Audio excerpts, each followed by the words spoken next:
natin ang bayani ng kanilang pamilya. Is it 1, 2, or 3? Sabi nyo, maraming 1, pero pinakamaraming 3. Meron din namang ilang 2. Sabi ni Aileen, 1. At mukhang sinunod siya ni Cassie. 1 din daw talaga. Sabi ni Cassie, 1. And the breadwinner na teacher is...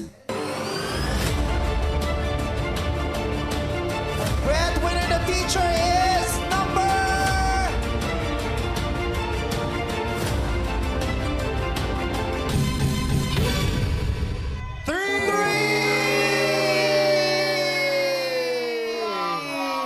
Tama yung Madlang People! Tama rin si Jokes tsaka si Ayon. So yung dalawang pinagpipilian mo, wala dong tama, Cassie. Hindi, 1 or 3 sabi niya. 1 or 3. Hindi, sinulat niya 2 eh. Hindi, sabi ko Sinulat 1 or niya 3, two. tapos sinulat ko 2. Pero pinili mo 1. Yeah. Ayan, number Doon ako sa partner ko. 3. Ayan. Don't you worry, Aileen. Meron ka pa rin 5,000 pesos. Yay! Salamat. Nag-enjoy ka ba sa paghula dyan? Yes po, enjoy na enjoy Naguluhan ka din? po. Medyo po mahirap. Medyo mahirap. Pero kilalanin muna natin si number 1. Yan. Isasama na ako. Number 1, si Justin Kim De Leon ng Batangas. Anong trabaho mo talaga? Mechanical engineer po. Wow! Kaya pala magaling din sa numero-numero. Di ba yung mga engineers, magaling, mayroong ano din sa numero. Maraming salamat. Magaling kang umakting, sir, ha? Thank you po. Thank you very much. Dito naman tayo kay number 2. Akala talaga ni Cassie, ikaw. Full-time events host po. Sabi ko sa iyo, Tama din yung sinabi mo. Oh my gosh. Pero Sabi mali mo nga nga host vibes. Kaya nga pinili mo 2. teacher rin nahanap na. Pero tama yung kilatis mo. Host vibes. Oo. Maraming salamat Thank you din. po. Nag-enjoy ka ba sa pagpapanggap? Sobra po. Ang galing mo ding umarte. Oo. Salamat po. Oo, si Sir din magaling umarte. Sana nag-enjoy ka. Good po, nag-enjoy naman po. Okay, eto na. Ang totoong breadwinner na teacher ay si number 3! Hello po. Si Michael John Buen ng Las Piñas. Ayan. Taga Las Piñas ka ngayon. Opo, currently nasa Las Piñas po ako pero originally po na taga Nueva Vizcaya po ako. Oh. Ang pamilya mo ay nasaan ngayon? Nasa Nueva Vizcaya po lahat. Ako lang po yung nandito. Taga Nandito Nueva ko. Vizcaya din siya. Hindi Yes. kami kasi taga Bambang. Oo. Hello. Bambang. Hello. May Bambang Bambang, din sa Nueva Maynila. Vizcaya. eh. Oo, bilihan ng tabi ano. ng malapit sa Tayuman. Oo. So, nasa Nueva Vizcaya, Nueva Vizcaya ang pamilya mo, ikaw ay nasa Las Piñas para magtrabaho. Yes po. So, pinapadala mo na lang lagi doon. Yes po. Okay, kung di mo mamasamain po, magkano po ba ang kinikita ng breadwinner na teacher na si Sir Michael? Every month po, ang salary po namin is nasa 18,000 po. Pero kapag sumasahod po kami ng kinsenas katapusan po, nababawasan pa po yun sa mga SSS, pag-ibig. May kaltas. Yun po, may kaltas po. Private school po ba yung pinagtuturoan ninyo? Yes po. Kasi mas mataas, tama ba? Mas mataas ang sweldo sa public school. Yes. Oo. Samantalang dati naman kala ko mas mataas ang kinikita ng mga teachers sa private school. Hindi daw, mas mataas. At saka mas maraming benepisyo sa public Benefits, eh. schools. Kaya nga mas gusto nilang sa public school makapagturo. Ilang years ka ng teacher, sir? 3 years na po. 3 years. Yes po. Anong subject po? Physical education po. Totoo pa rin talaga. Totoo talaga. PE. Yes po. Para hindi halata, nagbalat ka, no? Pero, Oo, kasi nga napansin mo yung shoes. Yung dalawa tama naman, nagbalat kayo. Oo. So, 3 years ka ng teacher. Yes po. Ilang years na po kayong breadwinner? Since third year high school po ako, up to now po, breadwinner po ako ng family. So, may 10 taon na. Yes po. Mahigit po. Aside from teaching, ano pa ba may yung mga naging work mo? Before po, nag-home-based tutorial po ako. Tapos yung talent ko po sa pagsasayaw, nagamit ko po ito para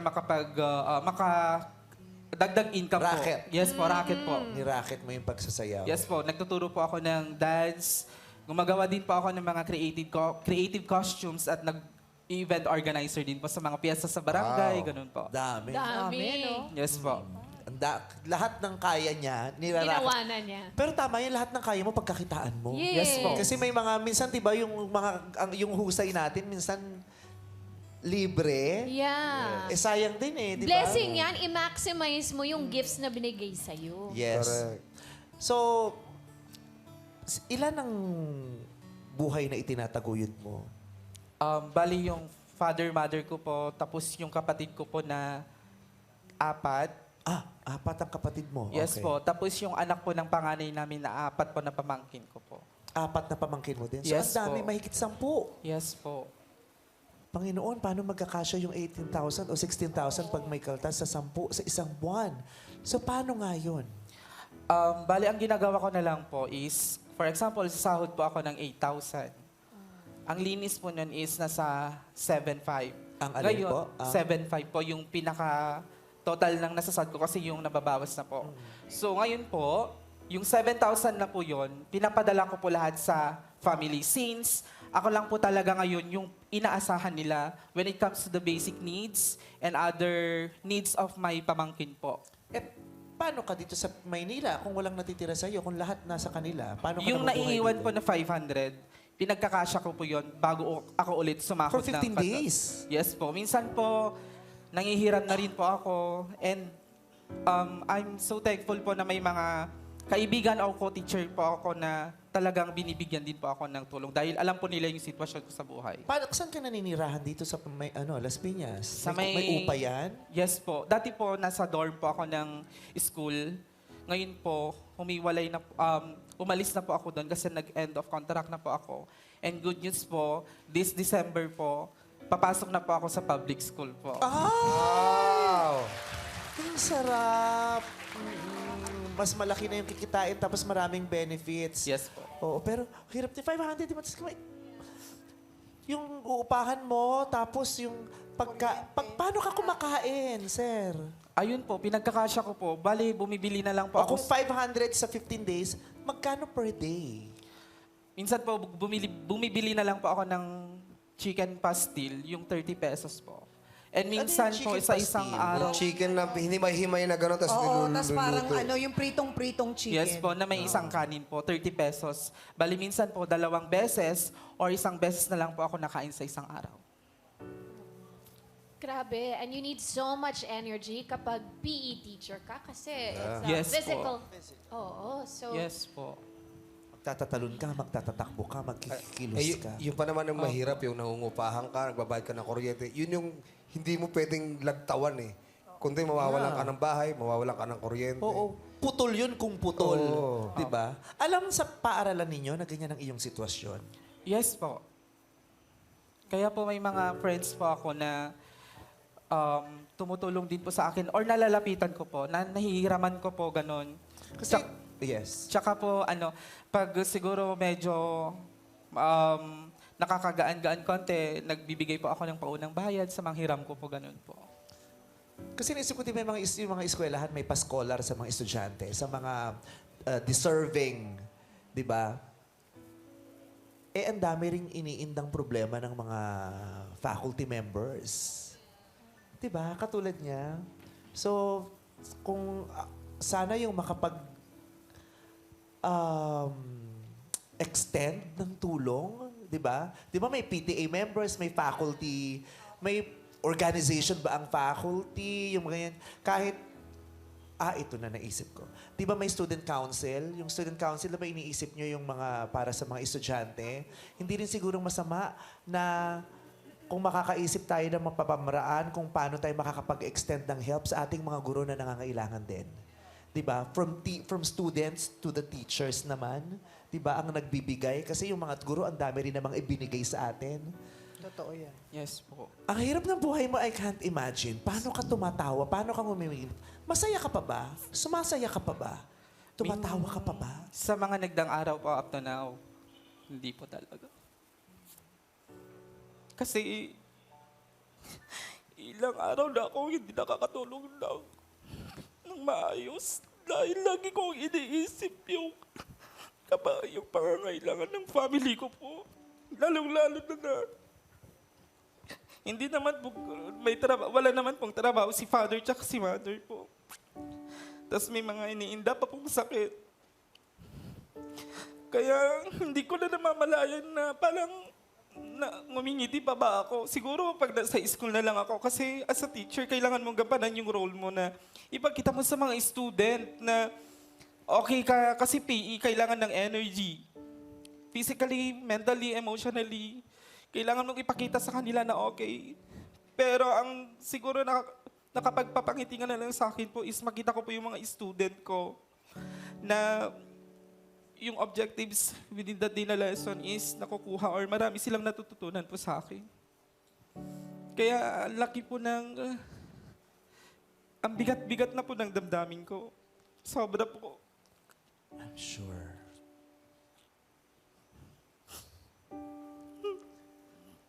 Nakakamusta ka ba ng mga pamilya mo? Alam ba nila pinagdadaanan mo? Actually po, pag natawag sila sa bahay, lagi kong sinasabi na okay ako. Hindi ko po pinapakita na umiiyak ako pag gabi. Na ganito po yung sitwasyon ko actually. Nanonood po sila ngayon. Ngayon po nila malalaman na ganito na po kabigat yung nararamdaman ko. Minsan po, naisip ko na magpahinga pero hindi pwede kasi ako lang po ngayon yung inaasahan ng pamilya namin. Lalong-lalo na meron yung mga pamangkin ko. Yung kapatid kong bunso na laging nagpapalakas ng loob ko. Yung mga magulang ko. Sabi mo hindi ka na nakakatawa, pero nakakaiyak ka man lang ba? Kasi, di ba, minsan yun na lang release eh. Iiyak mo eh. Instead of, binabottle up sa loob mo, dapat nire-release mo siya. Kaya sinasabi niya pag tumatawag yung pamilya, sinasabi okay siya. Yung okay ako, isa sa pinakamalaking kasinungalingan na naririnig natin yan araw-araw sa buong mundo. Yung okay ako. At karamihan sa nagsasabi ng okay ako, di talaga sila okay.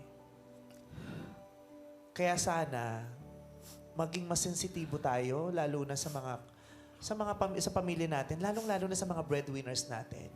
Kasi hindi nila sasabihin kung hindi na sila okay. We have to make sure na naaalagaan natin sila habang inaalagaan nila tayo. Kasi kailangan din nilang maalagaan.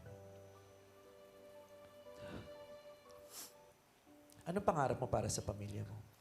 Pangarap ko po na guminhawa na po yung buhay namin. Since ang dami po namin pinagdaanan talaga. Simula elementary, high school, tapos nung college po. Gusto ko po na makita na okay na po lahat. Financially stable, good health. At lahat ng basic needs nila is nakikita kong na-provide na po.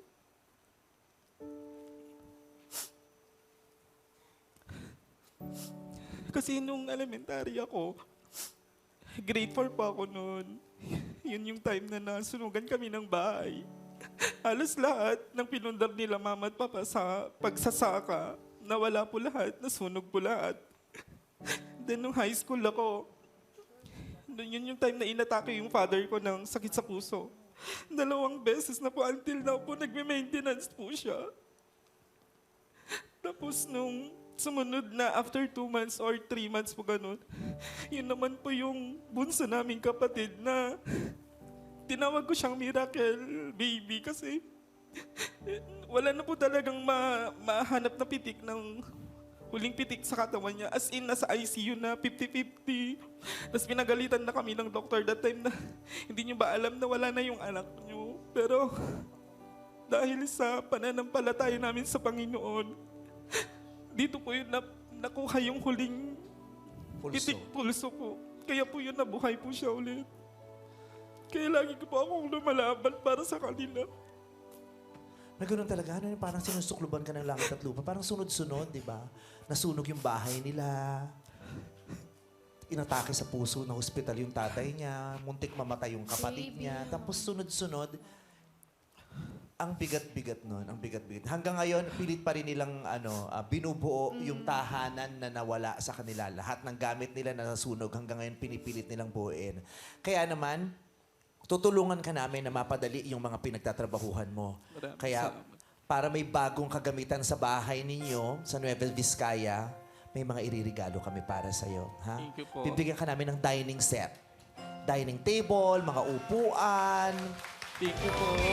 dinnerware, ayan, mga plato, mga ganyan, mga pangluto, at mga kagamitan pa, ref, Thank you ref, po. thermos, mga ganyan. Lalagyan natin ng laman yung bahay ninyo kasi nasunog lahat ng gamit nila na wala.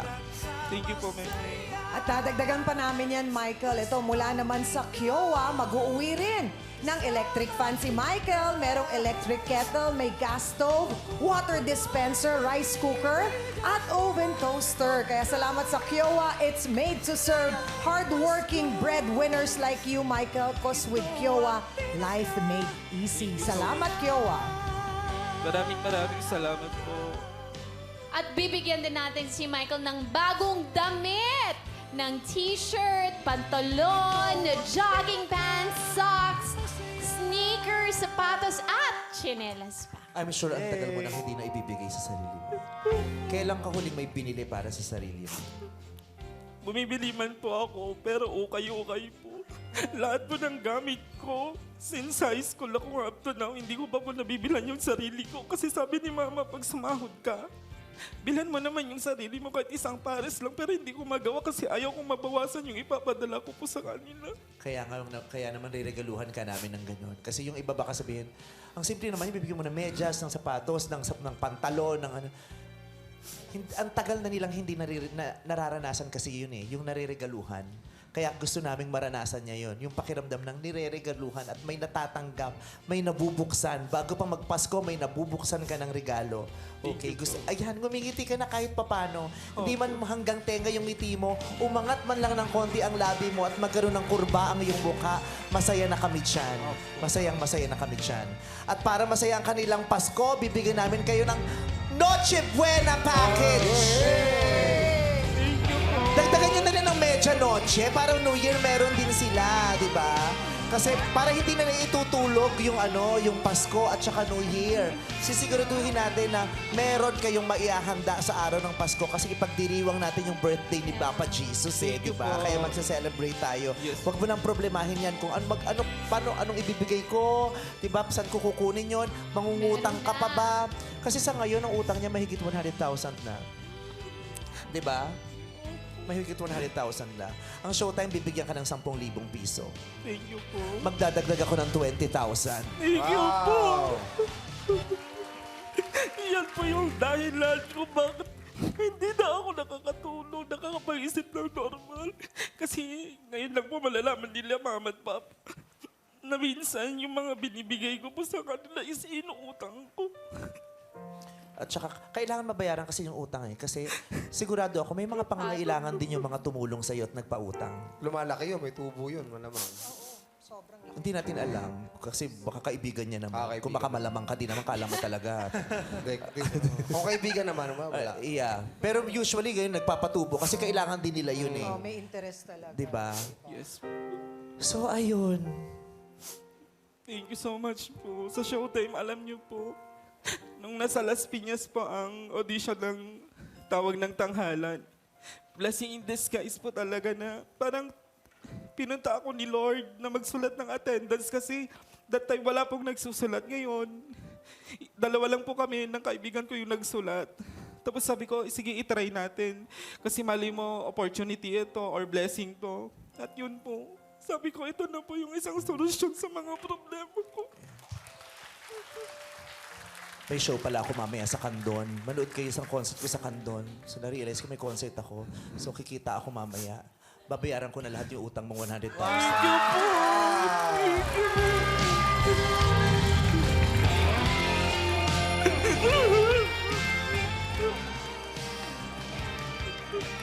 Ang sakit sa ulo ng may utang. Napakasakit sa ulo ng may utang. Napakahirap.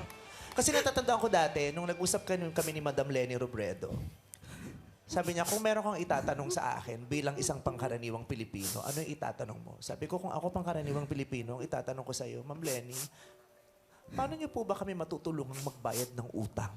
Kasi yan ang problema ng napakaraming Pilipino. Paano kami makakabayad ng utang? At alam ko yung pinagdadaanan. Nagdaan din ako sa ganyan, nagkautang din ako. Yung mga kapatid ko nagkautang din, yung nanay ko nangutang din. Yung tatay ko nangutang din. Alam ko yung pakiramdam ng may kumakatok tapos nakakakaba.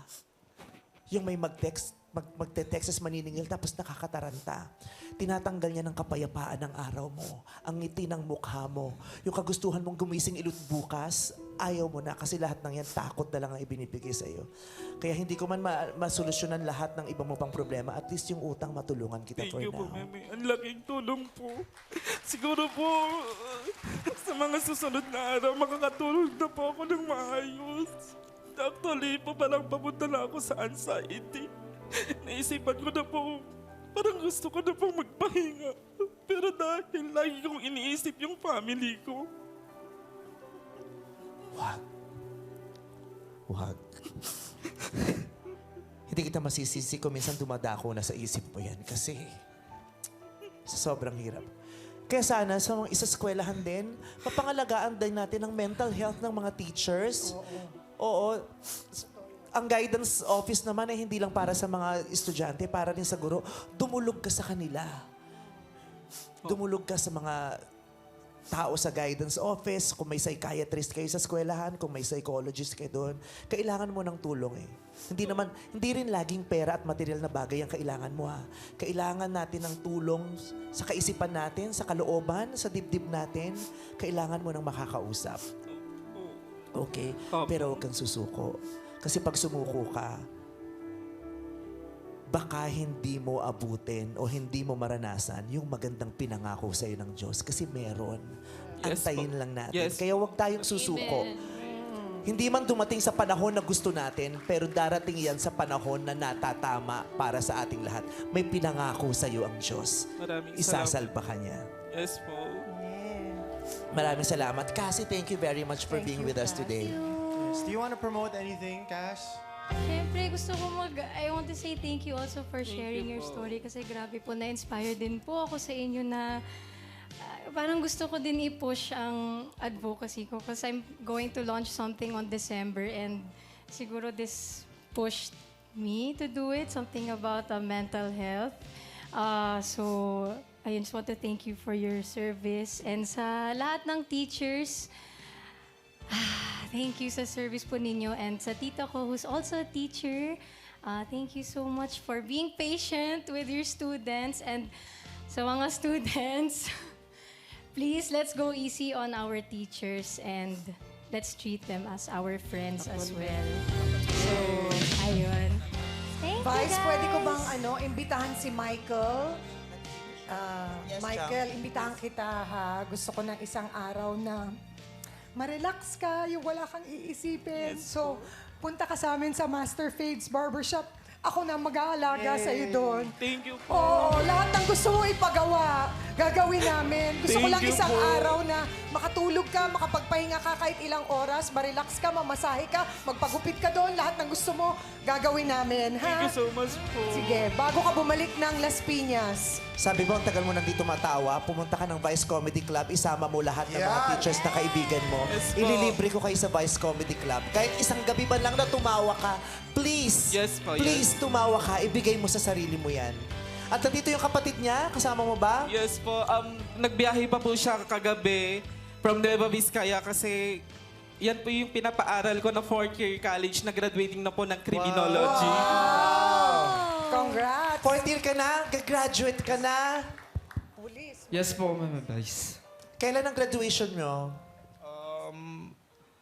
Next year pa po, Ma'am Vice. Yung update po nila, hindi pa po. Magpa-final kwan na po kami ngayong next week po. Final exam, Final Ma'am exam. Vice. Nakabayad ka na? Yun nga po. Yung Kasi hindi ka prelim, makakapag-exam kung hindi ka pa Yes, nagbabayad. yung una pong pagkakataon prelim at saka midterm, pinagbigyan po ako. Tapos ngayon po, ganun po si Kuya. Magkano ang kailangan mo bayaran sa school? 16,000 po. 16,000? Opo. Good luck. Hindi, pinatawa lang kita. 16,000 daw! 16,000! Oo, game ako. Sige, dyan. sige. Huwag mo nang problemahin yung tuition fee mo, babayaran natin yan, ha? Tutulong-tulungan namin yan. Thank you po, Ma'am Vice. And Please Showtime make sure family. makagraduate ka. Opo. Anong balak mo Pagpupursigin pag ko po. nag-graduate ka? Magiging isang independent din po katulad ni Kuya na professional. Maging isang pulis po para makatulong po sa pamilya at saka mga kapatid ko po na maliliit pa po. Yeah. Magtulong-tulong kayo. Yeah. Magtulong-tulong tayo. Sabi nga dun sa linya ko dun sa trailer, sino ba kasi ang nagsabi na dapat isa lang ang nagtataguyod sa pamilya? Hindi pa pwedeng tulong-tulong tayo. Malapit ka nang magkaroon ng katuwang sa ginagawa mo. Opo, sobra po ako nagpapasalamat sa mga kapatid ko na pinapaaral ko kasi lagi ko po silang sinasabihan na tularan nyo yung mga ginawa ko na nagpursige. Actually, yung mga kapatid ko po na yan, mababait, masisipag, walang mga bisyo. Focus lang talaga namin is matulungan sila mama at papa, mga iba Very kong kapatid. good. Yeah. So, ayan. God bless you! God bless you. Showtime family po. Ngayong Pasko, ngingiti ka ulit. Sobra po. Para sa pamilyang pinaka-iniibig, lahat ay kakayaning pasanin kahit singbigat pa ng daigdig. Ganyan katibay ang... And the breadwinner is...